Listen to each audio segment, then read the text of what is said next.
तो नमस्कार। आज हम लोग फिर से एक बार मराठों पर ही आज भी बात करेंगे, क्योंकि अभी मराठे काफ़ी लंबे हैं।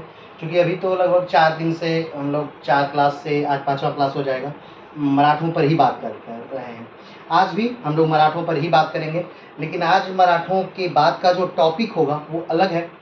आज है कि किस प्रकार से शिवाजी महाराज का राज्याभिषेक हो रहा है, और आज के बाद हम शिवाजी को छत्रपति के नाम से जानेंगे। कारण इसका ये है कि इस राज्याभिषेक के बाद शिवाजी छत्रपति की उपाधि क्या कर लेते हैं, धारण कर लेते हैं। तो आज का क्लास हम शुरू करें इससे पहले जो पुराने क्लास हमने किए हैं उसे एक बार लिंक करते हैं इस क्लास से, ताकि आप इसको और अच्छे से क्या कर सके, समझ सकें। तो चलिए पुराने क्लास को एक बार लिंक करते हैं। तो सबसे पहले मराठा शब्द की उत्पत्ति के बारे में बात करते हैं। तो मराठा शब्द की उत्पत्ति महराठा से हुई है। महराठा शब्द से हुई है मराठा की उत्पत्ति। और मराठा शब्द का अर्थ होता है मरने के बाद जो हटे, यानी जो जब तक जीवित है तब तक लड़ता रहे, तब तक समर्पित रहे अपने राष्ट्र पर, वो उसे मराठा कहते हैं। यानी वो मरने के बाद ही उसे हटाया जा सकता है, उसे मराठा कहते हैं। और ये मराठा शब्द जो है वो महराठा शब्द से निकला है। अगली बात करें तो मराठों का जो क्षेत्र है, जो पूरा क्षेत्र जिस पर मराठे शासन करते हैं, या फिर आने वाले समय में जिस पर मराठों का शासन रहेगा, उस पूरे क्षेत्र को मराठवाड़ा के नाम से क्या करते हैं, जानते हैं। अगर हम बात करें तो मराठों का आगमन यानी मराठे कहाँ से आए हैं, क्योंकि आप जानते हैं कि मराठे जो हैं भारत के पश्चिमी तट पर, भारत के 2 तट हैं, कुल 9 ऐसे राज्य हैं भारत के जो तटवर्ती राज्य हैं। आप जानते हैं कि भारत का सबसे बड़ा तटवर्ती राज्य जो है गुजरात है, और भारत का सबसे छोटा तटवर्ती राज्य जो है वो गोवा है। आप ये भी जानते हैं कि भारत का जो सबसे दक्षिण भारत का जो सबसे लंबा तटवर्ती राज्य है वो आंध्र प्रदेश है, और दक्षिण भारत का जो सबसे छोटा तटवर्ती राज्य है वो गोवा है। तो भारत के कुल 9 राज्य हैं जो तटवर्ती राज्य हैं। तो उसी पश्चिमी तट पर, यानी पूर्वी तट पर नहीं, पश्चिमी तट पर आइए थोड़ा सा देख लेते हैं एक बार, बिना देखे इसको थोड़ा सा समझना अच्छा नहीं है। ये है भारत, ये हमारा भारत, और भारत पर 2 तट हैं, क्योंकि ये आप जानते हैं ये उत्तर है, ये दक्षिण है, ये पूर्व है, ये पश्चिम है। ठीक है, भारत का सबसे उत्तरी राज्य आप जानते हैं हिमाचल है, भारत का सबसे दक्षिणी राज्य आप जानते हैं तमिलनाडु है, भारत का सबसे पूर्वी राज्य जो है वो अरुणाचल प्रदेश है, भारत का सबसे पश्चिमी राज्य जो है वो गुजरात है। ठीक है, उसी प्रकार जो ये यहाँ से लेकर के ये जो पूरा जो तट दिखाई दे रहा है आपको, इसे ये तटवर्ती राज्य है। ये क्या है, तटवर्ती राज्य। और भारत का सबसे लंबा तटवर्ती राज्य जो है यही क्या है, गुजरात है। ठीक है, और दक्षिण भारत का सबसे लंबा तटवर्ती राज्य जो है वो है आंध्र प्रदेश, और भारत का सबसे छोटा तटवर्ती राज्य ये गोवा है, और दक्षिण भारत का सबसे छोटा तटवर्ती राज्य वो भी क्या है, गोवा है। तो 9 राज्य किस प्रकार से हैं तटवर्ती राज्य, एक बार देख लीजिए। गुजरात, एक महाराष्ट्र, गोवा, कर्नाटक, केरला, तमिलनाडु, आंध्र प्रदेश, ओडिशा और पश्चिम बंगाल, ये भारत के क्या है, 9 तटवर्ती राज्य हैं। तो आपको जैसा पता है कि जो राजपूत हैं उन्हीं से कहीं न कहीं उत्पत्ति होती है किसकी, तो मराठों की। तो यहीं उदयपुर के एरिया से निकल करके आकर के महाराष्ट्र, इन तटवर्ती राज्यों में जो मराठे हैं वो बसे हैं। क्योंकि आप जानते हैं कि मराठों का उदय या फिर राजपूतों का उदय जो है ये दोनों ही 8वीं शताब्दी का है। यानी इससे माना जा सकता है, अनुमान लगाया जाता है कि जो मराठे हैं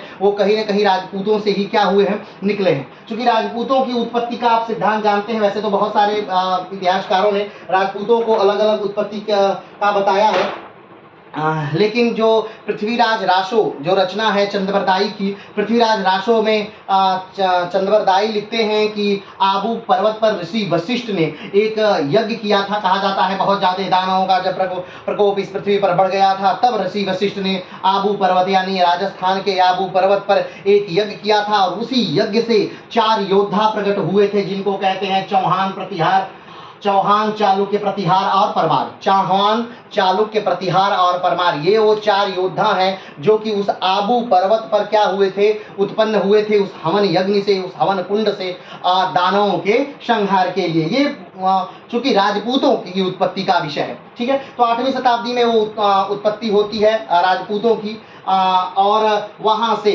राजस्थान वाले एरिया से वो भाग करके वो आते हैं, जो मराठे हैं वो आकर के पश्चिमी तट पर बस जाते हैं, और धीरे धीरे यहीं उनका निवास हो जाता है। और कहीं ना कहीं उनका नाम बदलता है और मराठा उनका नाम पड़ता है। मराठा हमने बताया कि मराठा शब्द से निकला है, जिसका अर्थ होता है मरने के बाद हटने वाला।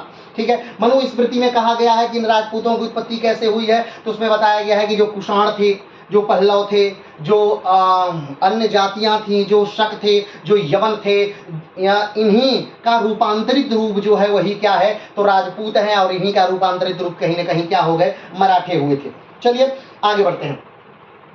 तो अगर हम बात करें कि सबसे पहले मराठा का उल्लेख सेना के तौर यानी सेना के रूप में, वो सैनिक के रूप में सबसे पहले किस साम्राज्य में काम किए थे, तो निकल करके आता है कि बहमनी साम्राज्य में सबसे पहले ये मराठे कार्य किए थे। अब बात है कि बहमनी साम्राज्य कहाँ है, तो दक्षिण भारत में मोहम्मद बिन तुगलक के समय में यानी 14वीं शताब्दी में दक्षिण भारत में एक राज्य का उदय होता है जिसका नाम है बहमनी साम्राज्य। और बहमनी साम्राज्य के जो संस्थापक हैं उनका नाम है हसन गंगू। तो हसन गंगू ने कहीं न कहीं बहमनी साम्राज्य की स्थापना की और धीरे धीरे बहमनी साम्राज्य क्या हो गया, तो टूट गया। और यही बहमनी साम्राज्य बाद में जाके बीजापुर, गोलकुंडा, अहमदनगर, बरार और बीदर के रूप में क्या हो जाएगा, तो टूट जाएगा।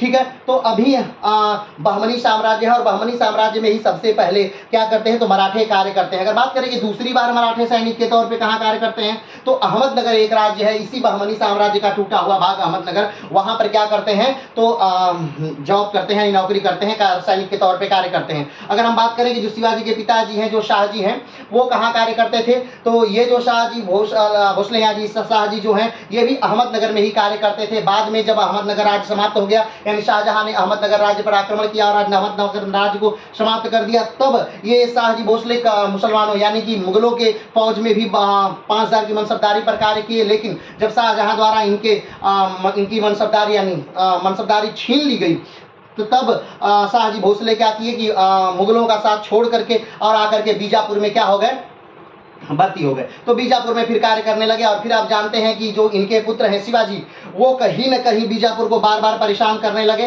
और बीजापुर ने इनको क्या कर लिया, बंदी बना लिया, शाहजी को बंदी बना लिया। शाहजी को निकालने के लिए इन्होंने क्या किया, शिवाजी ने क्या किया, तो इन्होंने मुगलों से दोस्ती कर ली और मुगलों की 5000 की मनसबदारी ले ली। और मुगलों की मनसबदारी इनको मिलते ही इनके पिता को बीजापुर के सम्राट ने क्या कर दिया, तो छोड़ दिया। इनके पिता जब छूट गए तो इन्होंने मुगलों से किए हुए वादों को क्या कर दिया, भुला दिया। यानी शिवाजी ने मुगलों से किए हुए वादों को क्या कर दिया, भुला दिया। तो आइए अभी तक शिवाजी के बारे में हमने जो पढ़ा है उसको एक संक्षिप्त सरसरी निगाह से क्या कर लेते हैं, देख लेते हैं, और उसके बाद हम शिवाजी का राज्याभिषेक को विस्तार से पढ़ेंगे। तो अभी तक के शिवाजी द्वारा क्या क्या किया गया है, तो 6वीं शताब्दी में आप जानते हैं कि शिवाजी के दादाजी के जो पिताजी हैं उनका नाम क्या है, तो उनका नाम है बालाजी। तो 6वीं शताब्दी में बालाजी आए थे उदयपुर से, उदयपुर यानी राजस्थान वाला इलाका। तो 6वीं शताब्दी में वहां से निकल करके कहाँ आ गए, तो पश्चिमी तटों पर आकर के बस गए। उनका नाम था बालाजी। और बालाजी आकर के कब बसे थे, तो 6वीं शताब्दी में आकर के इसी पश्चिमी तट पर बस गए।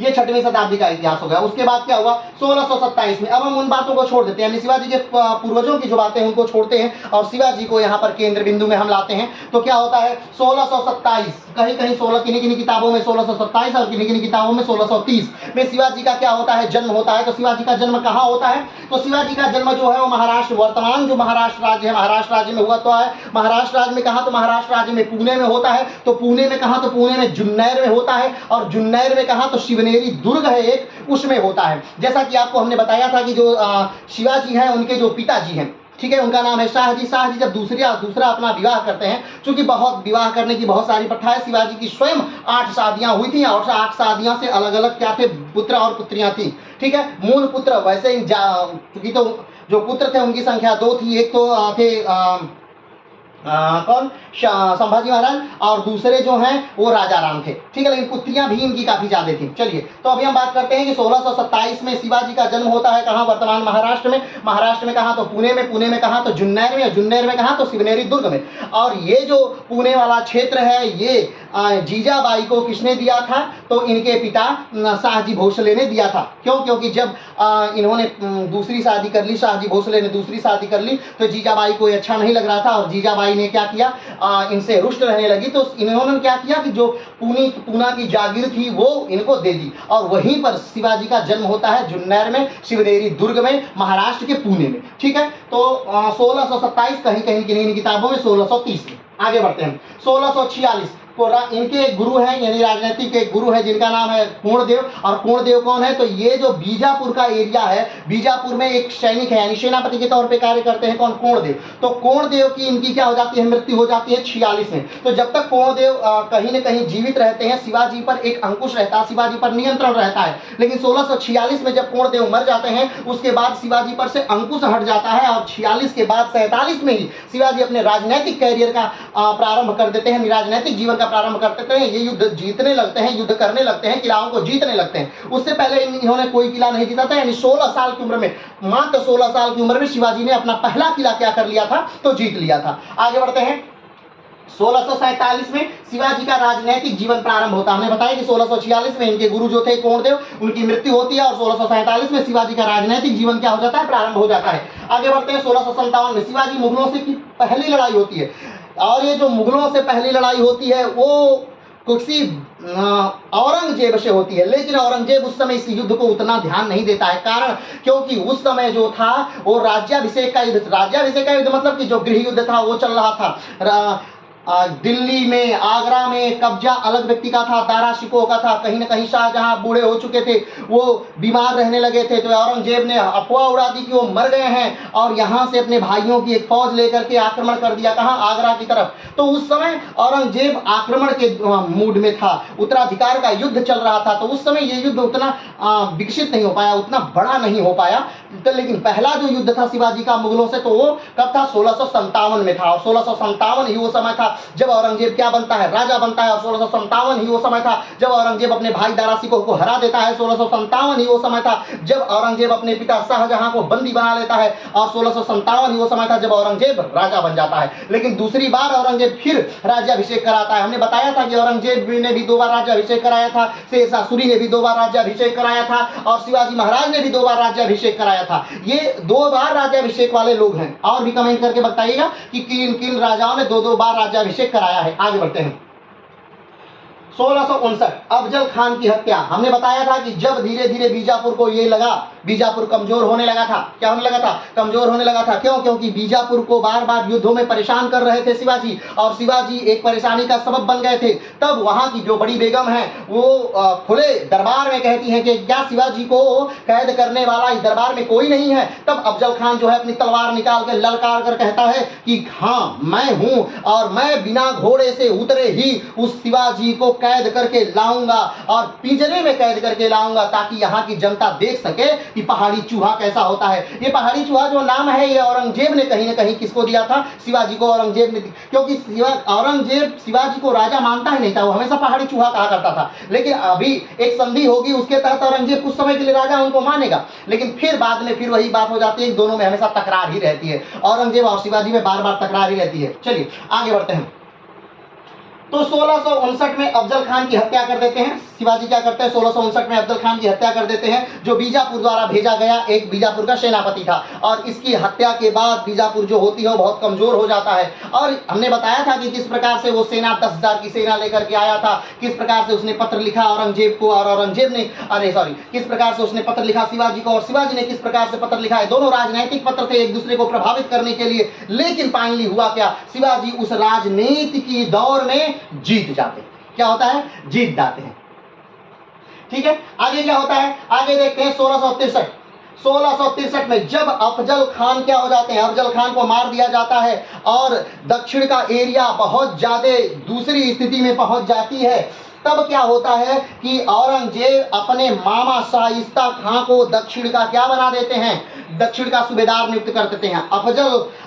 औरंगजेब अपने मामा शाइस्ता खां को दक्षिण का सूबेदार नियुक्त करते हैं, और शाइस्ता खां दक्षिण में आते ही तुरंत कई सारे किलों को क्या कर लेता है? जीत लेता है। शिवाजी को कई युद्धों में क्या कर देता है? हरा देता है। इससे शिवाजी बहुत घबरा जाते हैं, परेशान हो जाते हैं, और उनको इस बात का क्या लेना है? बदला लेना है। और बदला लेने के लिए शिवाजी क्या करते हैं? तो शिवाजी एक रात को धीरे से आते हैं शाइस्ता खां के किले में, और शाइस्ता खां जब सोया हुआ है उसकी अंगुलियां क्या करते हैं, काट लेते हैं। और अगले दिन शाइस्ता खां इस बात से बहुत घबरा जाता है कि क्या कोई किले में भी प्रवेश कर सकता है, क्या यहाँ सोने में भी वध किया जा सकता है। और वो यहाँ से क्या करता है, भाग जाता है, आगरा में पहुंच जाता है, और आगरा पहुंचकर औरंगजेब से कहता है कि मैं वहां नहीं रहूंगा, सूबेदारी वहां नहीं करूंगा। और जब औरंगजेब को पता चलता है तो बहुत नाराज होता है, बहुत गुस्सा होता है अपने मामा से, और उनको जानबूझकर बंगाल का क्या बना देता है, सूबेदार बना दिया जाता है। ठीक है, आगे बढ़ते हैं। 1664 का समय है। 1664 में सूरत में आक्रमण करते हैं पूरी फौज के साथ। कौन?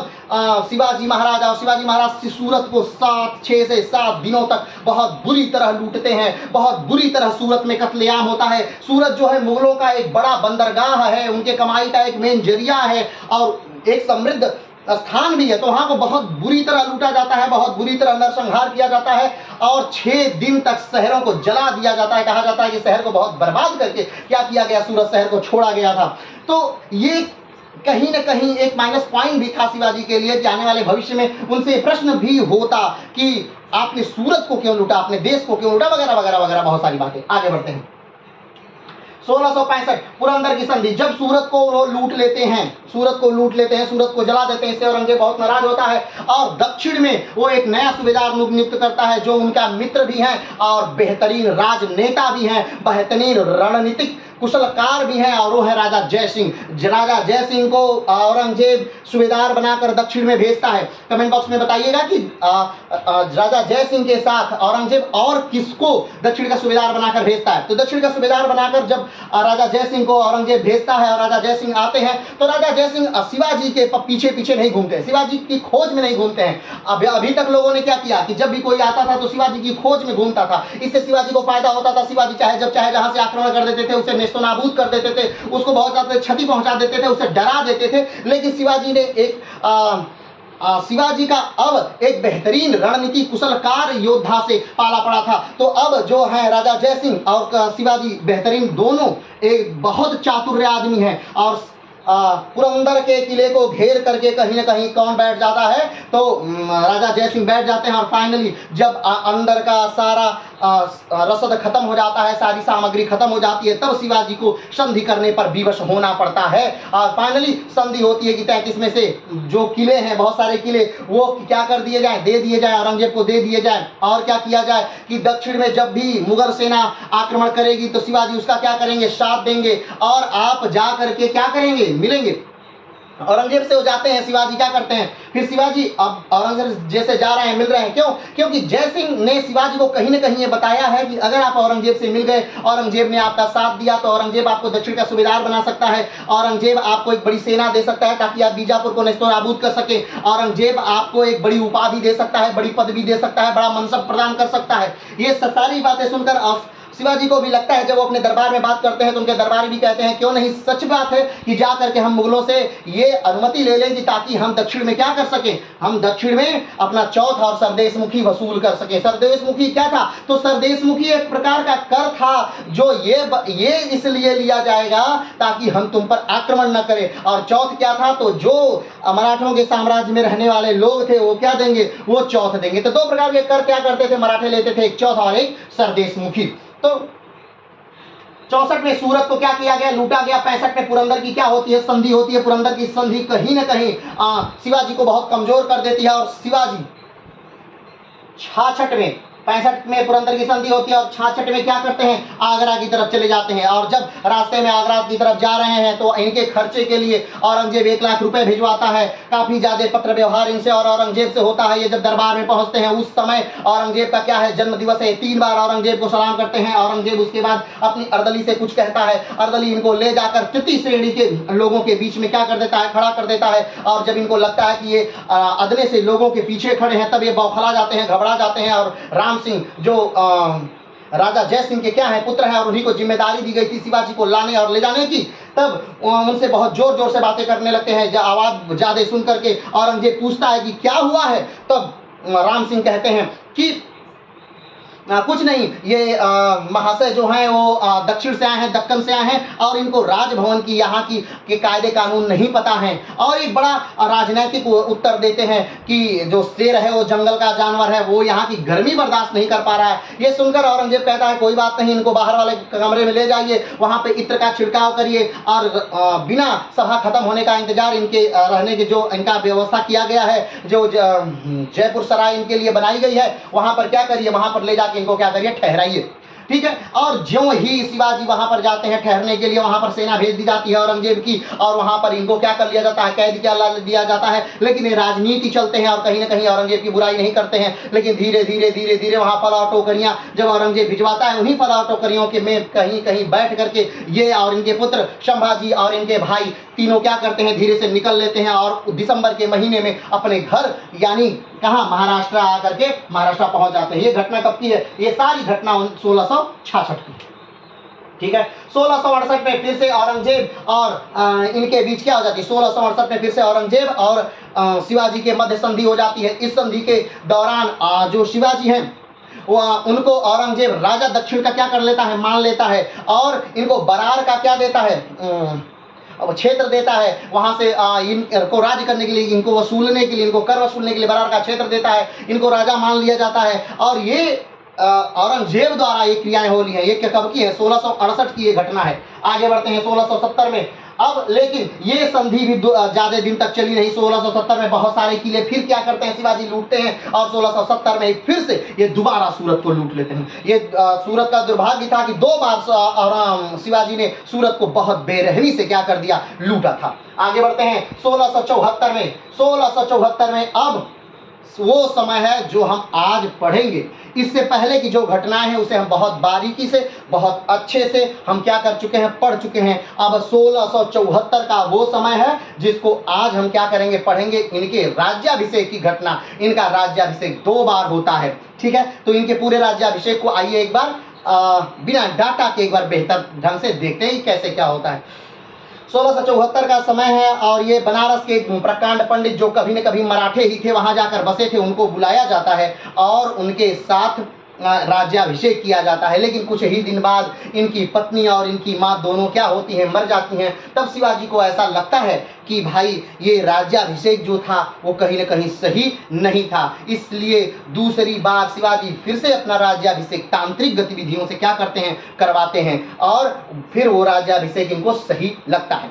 ठीक है। और दूसरा जो टॉपिक आज हम पढ़ेंगे वो क्या है, मराठा राज्य के उत्कर्ष के कारण। कि आखिर क्या कारण था कि मराठा साम्राज्य उठा, बना और एकदम दूर भारत तक। एक समय ऐसा था बालाजी विश्वनाथ के समय में कि पूरा लगभग भारत मराठों के कब्जे में था। लेकिन पानीपत के तृतीय युद्ध ने यह डिसाइड कर दिया कि हाँ, इस पर कौन राज्य नहीं करेगा। पानीपत के युद्ध ने यह डिसाइड नहीं किया था कि कौन राज्य करेगा, क्योंकि पानीपत का जो तृतीय युद्ध हुआ था उसमें 1761 के बाद मराठे हार गए, उनकी शक्ति कम हो गई और अहमद शाह अब्दाली भारत छोड़कर चला गया। लेकिन भारत का पूरा साम्राज्य खाली था, उस पर शासन कौन करेगा, उस पर सत्ता कौन चलाएगा, और उसका भरपूर फायदा उठाया 1764 में अंग्रेजों ने, जब धीरे से उन्होंने पूरे भारत पर क्या कर लिया, कब्जा कर लिया। तो एक तरफ से 1761 का पानीपत का तृतीय युद्ध ने यह नहीं बताया कि 1761 में पानीपत के तृतीय युद्ध के बाद भारत पर शासन कौन करेगा, बल्कि ये बात क्लियर हो गई कि भारत पर शासन कौन नहीं करेगा। तो चलिए आज हम शुरू करते हैं 1774 की उस घटना से। किस घटना से, तो शिवाजी का राज्याभिषेक से, शिवाजी का प्रथम राज्याभिषेक। चलिए, तो सबसे पहली लाइन जो है वो शिवाजी का प्रथम राज्याभिषेक 5 जून 1674 को विश्वेश्वर भट्ट के द्वारा किया गया। विश्वेश्वर भट्ट काशी के एक विद्वान पंडित थे। इसी समय शिवाजी ने 2 उपाधियां धारण की, एक सभापति और दूसरा छत्रपति। ठीक है। तो शिवाजी का जो राज्याभिषेक था, प्रथम राज्याभिषेक कब हुआ था, तो वो डेट है 5 जून 1674। 5 जून 1674 को शिवाजी का क्या होता है, प्रथम राज्याभिषेक होता है। ठीक है।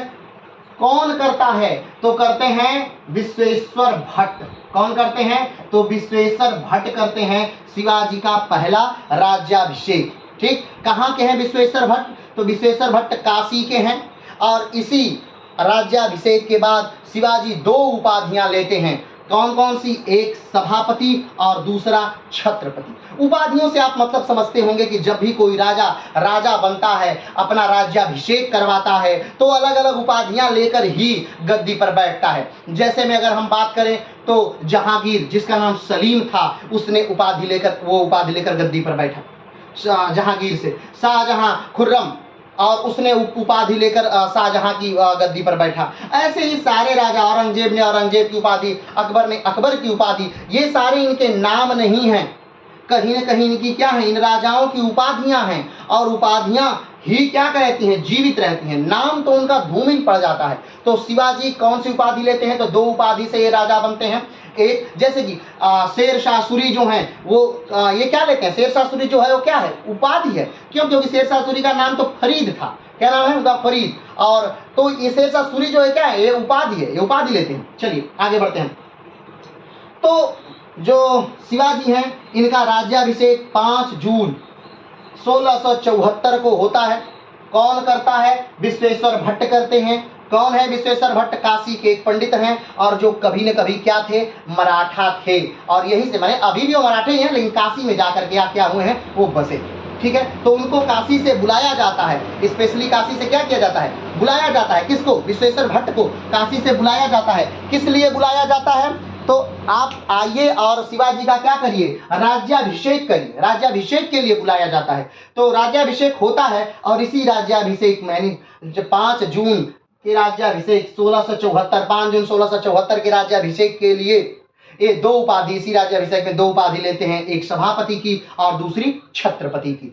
तभी से, इस समय के बाद से इनको कहा जाएगा छत्रपति शिवाजी महाराज। ठीक है, बात समझ रहे हैं? इससे पहले इनके नाम में कहीं छत्रपति नहीं है। ठीक, क्यों? क्योंकि छत्रपति की उपाधि जब ये 74 में लेते हैं, तो 74 से ही इनके नाम में क्या है, छत्रपति। अगर छत्रपति 74 से पहले के शिवाजी को आप पढ़ेंगे तो आप उन्हें मात्र शिवाजी कहेंगे। ठीक है, ठीक, क्योंकि जो माता हैं, एक देवी हैं, उनके वरदान से ये पैदा हुए हैं, इसीलिए इनका नाम शिवाजी रखा गया है। तो उन्हीं के नाम पर इनका शिवाजी नाम रखा गया है। और 74 में ये उपाधि लेते हैं छत्रपति की। तो 80 में इनकी क्या हो जाती है, मृत्यु हो जाती है। तो 74 से 80 के बीच जो शिवाजी हैं उनको आप छत्रपति कहेंगे। 74 से पहले के शिवाजी को आप मात्र शिवाजी कहेंगे। ठीक है, आगे बढ़ते हैं।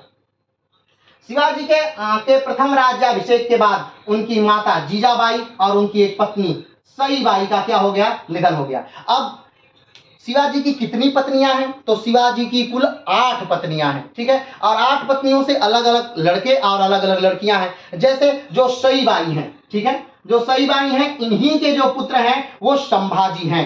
ठीक है, और जब इनका राज्याभिषेक होता है तो सईबाई की कुछ ही दिन बाद, कहा जाता है 12 दिन बाद, सईबाई की क्या हो जाती है, मृत्यु हो जाती है। ठीक है, अब जब सईबाई की मृत्यु हो गई और कुछ दिन बाद इनकी माता जीजाबाई की मृत्यु हो गई, तो दोनों की मृत्यु हो गई, तो कहीं ना कहीं शिवाजी को लगता है कि ये जो राज्याभिषेक है, ये बेहतर राज्याभिषेक मेरा नहीं हुआ है। ठीक है, तो ये फिर से क्या करते हैं, एक बात और, शिवाजी की एक पत्नी है पुतलीबाई, पुतलीबाई कहा जाता है। पुतलीबाई क्यों इंपॉर्टेंट है? पुतलीबाई एक और नाम है आधुनिक भारत में, गांधी जी की मां का नाम भी है पुतलीबाई। ठीक है, और शिवाजी की जो एक पत्नी है उनका नाम भी है पुतलीबाई।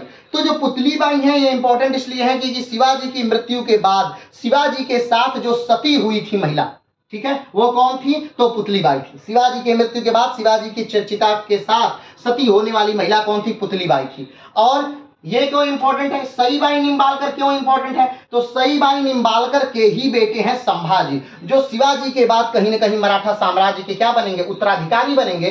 तो संभाजी क्या हैं? ये शिवाजी के लड़के हैं। और किस पत्नी के हैं? तो ये सईबाई निम्बालकर के लड़के हैं। संभाजी सईबाई निम्बालकर के लड़के हैं। और शिवाजी की राज्याभिषेक के कुछ ही दिन बाद सईबाई की क्या हो जाती है, मृत्यु हो जाती है। और सईबाई की मृत्यु के बाद और कुछ ही दिन बाद उनके जो माता हैं उनकी भी मृत्यु हो जाती है। तो इससे फिर से उनको दूसरा राज्याभिषेक क्या करना पड़ता है। ठीक है, आगे बढ़ते हैं। सईबाई का निधन हो गया। मृत्यु के कारण शिवाजी को लगता है कि उनका यह राज्याभिषेक अशुभ था, इसलिए शिवाजी ने दूसरी बार फिर राज्याभिषेक किया। ये राज्याभिषेक भी कब होता है? 1774 में ही होता है, ठीक है, कुछ ही महीने बाद। ये है जून में। ये कब है? जून में। पहला राज्याभिषेक जून में होता है और दूसरा राज्याभिषेक अक्टूबर में होता है। पहला राज्याभिषेक कब होता है? जून 1674 को होता है और दूसरा राज्याभिषेक अक्टूबर 1674 को होता है, ठीक है। पहला राज्याभिषेक कौन कराता है? तो पहला राज्याभिषेक कराते हैं विश्वेश्वर भट्ट।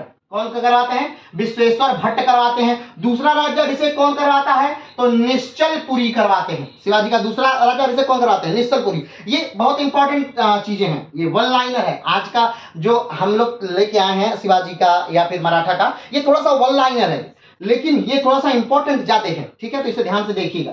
तो जो शिवाजी का पहला राज्याभिषेक होता है वो कब होता है? वो होता है 5 जून 1674 को। करवाते कौन है? विश्वेश्वर भट्ट, जो काशी के पंडित हैं। दूसरा राज्याभिषेक कब होता है? 4 अक्टूबर 1674 को। ये कौन करवाते हैं? तो निश्चलपुरी नामक ब्राह्मण करवाते हैं। और किस विधि से करवाते हैं? तो तांत्रिक विधि से करवाते हैं। दूसरा शिवाजी का जो राज्याभिषेक है किस विधि से होता है? तो तांत्रिक विधि विधान से होता है, ठीक है, विधानों से कराया गया, ठीक है।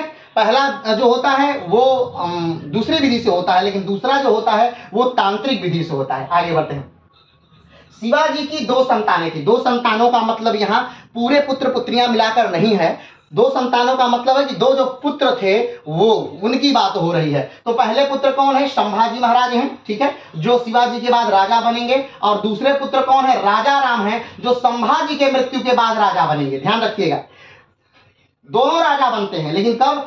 पहले शिवाजी की मृत्यु के बाद संभाजी राजा बनेंगे और संभाजी की मृत्यु के बाद राजा राम राजा बनेंगे। हाँ, लेकिन राजा राम की मृत्यु के बाद फिर क्या होता है? फिर युद्ध होता है कि संभाजी का लड़का राजा बनेगा या राजा राम का लड़का राजा बनेगा। तो अभी इसको आने वाले हम इतिहास में फिर से अभी पढ़ेंगे, लेकिन अभी बस बातें हो रही हैं। तो शिवाजी की संतानें कितनी हैं? तो 2 हैं। इससे पहले पहली क्लास में ही जब हमने पढ़ाया था मराठों के बारे में, तभी हमने शिवाजी की सारी पत्नियों का नाम विस्तार से लिखवाया था, उनके लड़कों का नाम विस्तार से लिखवाया था। तो उस क्लास को आप देख सकते हैं और उसमें जान सकते हैं कि शिवाजी ने कहा क्या क्या लड़के हैं, कितनी लड़कियां हैं, कितनी पत्नियां हैं, उनके नाम क्या हैं, ठीक है। तो शिवाजी की कितनी संतानें हैं? 2 लड़के हैं, पुत्रियां कई हैं, लड़के कितने हैं? 2। एक कौन है? संभाजी। और कितनी पत्नियां हैं? 8 पत्नियां हैं। 8 पत्नियों से 2 लड़के हैं, संभाजी अलग पत्नी से और राजा राम अलग पत्नी से। संभाजी के की माता का नाम कौन है? सईबाई नाम है। संभाजी के जो माता है उनका नाम सईबाई है और राजा राम की जो माता है उनका नाम है सोयराबाई। कौन है? सोयराबाई, ठीक है। संभाजी की माता का नाम सईबाई और राजा राम की माता का नाम सोयराबाई था, ठीक है। आगे बढ़ते हैं। शिवाजी के मरने पर उनके चिता को आग उनके छोटे बेटे राजा राम ने दिया। अब बात आती है कि आखिर जब शिवाजी के बड़े बेटे हैं संभाजी, ठीक, तो ये शिवाजी के मृत्यु के बाद उनको मुखाग्नि क्यों नहीं देते हैं? आखिर में उनका छोटा बेटा राजा राम क्यों देता है? क्योंकि शिवाजी कभी चाहते ही नहीं थे कि उनकी मृत्यु के बाद उनका बेटा राजा बने, यानी संभाजी जो हैं वो राजा बने, ये शिवाजी नहीं चाहते थे। क्योंकि संभाजी कहीं ना कहीं शिवाजी के मानदंडों पर, शिवाजी के अनुसार योग्य नहीं है, वो उतने कुशल नहीं है, राजनीति कुशल नहीं है, उतना चातुर्य नहीं है, मतलब वो हर चीज में कहीं ना कहीं राजा राम से क्या है? कमतर है। और खास तौर पे जो है वो संभाजी एक उदंड बालक है, ठीक है। तो इनसे संभाजी से बहुत परेशान हो जाते हैं। कौन? शिवाजी। शिवाजी क्या है? संभाजी से बहुत परेशान हो जाते हैं। सोचिए, शिवाजी अपने ही पुत्र संभाजी को कैद कर देते हैं, कहाँ? जेल में बंद कर देते हैं। शिवाजी अपने पुत्र कौन? संभाजी को क्या करते हैं? जेल में बंद कर देते हैं। क्यों? क्योंकि वो चाहते हैं, वो साफ साफ बोलते हैं कि हमारी मृत्यु के बाद ये हमें मुखाग्नि भी नहीं देगा और मेरे मरने के बाद ये राजा भी नहीं बनेगा, ठीक, साफ साफ बोल देते हैं। और इसीलिए उनको क्या करते थे? जेल में बंद कर देते हैं। लेकिन शिवाजी जब मरते हैं, तो शिवाजी के जो सेनापति हैं वो कहीं ना कहीं साथ दे देते हैं, किसका? संभाजी का साथ दे देते हैं और वो जेल से क्या होते हैं? निकल जाते हैं। और शिवाजी की मृत्यु के बाद संभाजी उनको मुखाग्नि नहीं ही दे पाते हैं। उनको मुखाग्नि कौन देता है? तो राजा राम ही देते हैं, जो छोटी संतान है। बड़ी संतान कौन है? तो संभाजी है, ठीक है। लेकिन संभाजी क्या है? उदंड है, वो योग्य नहीं है, वो कुशल नहीं है, वो शिवाजी के मानदंडों पर खरे नहीं उतर रहे हैं, इसलिए शिवाजी संभाजी को जेल में बंद कर देते हैं। लेकिन शिवाजी के ही सेनापति से मिलकर के संभाजी अपने आप को स्वतंत्र करा लेते हैं और एक संगठन गठित करके कहीं ना कहीं राज्य स्वयं क्या कर लेते हैं? हड़प लेते हैं या ले लेते हैं। लेकिन शिवाजी के बाद संभाजी राजा बने, ये शिवाजी स्वयं कभी नहीं चाहते हैं। आगे बढ़ते हैं। शिवाजी ने अपने बेटे संभाजी को पन्हाला के किले में कैद किया था। किस किले में संभाजी को कैद किया था शिवाजी ने? तो पन्हाला का जो किला है उसमें क्या किया था? कैद किया था। आगे बढ़ते हैं। शिवाजी को भारतीय नौसेना का क्या कहा जाता है? पिता कहा जाता है। ठीक है, भारतीय नौसेना का शिवाजी, पहली क्लास में हमने बताया था कि भारतीय नौसेना का शिवाजी को क्या कहते हैं? पिता कहते हैं। क्यों? क्योंकि अगर देखा जाए नौसेना के बारे में, तो प्राचीन भारत में एक राजवंश है जो नौसेना के क्षेत्र में खूब विकास करता है, उसका नाम चोल राजवंश है। और आप विस्तार से कमेंट बॉक्स में बताएंगे कि चोल राजवंश का कौन सा ऐसा राजा है जिसने दक्षिण के लगभग सारे देशों को क्या कर लिया था? जीत लिया था। ठीक है, और कौन ऐसा राजा है जिसने आधा श्रीलंका को जीत लिया था? कमेंट बॉक्स में बताइएगा। ठीक है, तो अगर देखा जाए तो पूरे भारतवर्ष में अगर कोई नौसेना का सबसे बड़ा राजवंश था जिसके समय में, जिसके शासनकाल में नौसेना का बहुत बड़ा विकास हुआ, तो वो कौन है? चोल राजवंश है। ग्राम्य प्रशासन का भी बहुत अच्छा विकास, नौसेना का भी बहुत अच्छा विकास। कौन सा राजवंश? चोल राजवंश। लेकिन फिर उसके बाद मध्यकालीन भारत आएगा, उसमें भी कोई राजवंशों ने बेहतरीन नौसेना का विकास नहीं किया। फिर मुगलों का शासन आएगा तो मुगल भी नौसेना पे कोई विशेष योगदान नहीं देते हैं, उनका नौसेना भी बहुत शिथिल है। अगर नौसेना मुगलों का ज्यादा अच्छा रहता तो कहीं ना कहीं डचों को, कहीं ना कहीं पुर्तगालियों को, स्पेनिशों को या अंग्रेजों को भारत में व्यापार करने का अवसर नहीं प्राप्त होता। और पुर्तगाली जितना उधम मचाते हैं भारतीय तटों पर, वो उनको मचाने का अधिकार नहीं प्राप्त हो पाता। ठीक है, आगे बढ़ते हैं। तो भारतीय नौसेना में जो सबसे ज्यादा काम करने वाले थे उसके बाद, चोलों के बाद, चोल प्रशासन के बाद, तो कहीं ना कहीं वो कौन थे? तो शिवाजी थे। हाँ, लेकिन अगर राजेंद्र प्रथम की बात करें, राजेंद्र द्वितीय की बात करें तो अलग बात है। ठीक है, वो उनका ज्यादा था, उनका विकास जो था नौसेना को लेकर वो बहुत ज्यादा विकास था। लेकिन शिवाजी आधुनिक जो नौसेना हुई उसके क्या कहे जाते हैं? पितामह कहे जाते हैं। यानी शिवाजी क्या है? भारतीय नौसेना के पितामह हैं। आगे बढ़ते हैं। 16 साल की उम्र में शिवाजी ने किला जीत लिया था। हमने आपको बताया था इनके जो गुरु हैं कोणदेव 46 से मर जाते हैं और 47 से ही ये क्या करना शुरू करते हैं? अपना राजनीतिक कैरियर शुरू कर देते हैं। और मात्र 16 साल की उम्र में शिवाजी ने अपना पहला किला जीता। उसका नाम था क्या? तोरण दुर्ग, या तोरण का किला। शिवाजी ने अपना पहला किला क्या कर लिया? जीत लिया। आगे बढ़ते हैं। शिवाजी का जन्म कहां हुआ था? तो आप जानते हैं महाराष्ट्र में हुआ था। महाराष्ट्र में कहां हुआ था? तो आप जानते हैं कि पुणे में हुआ था। पुणे में कहां हुआ था? तो आप जानते हैं कि शिवनेरी दुर्ग है, वहां पर हुआ था।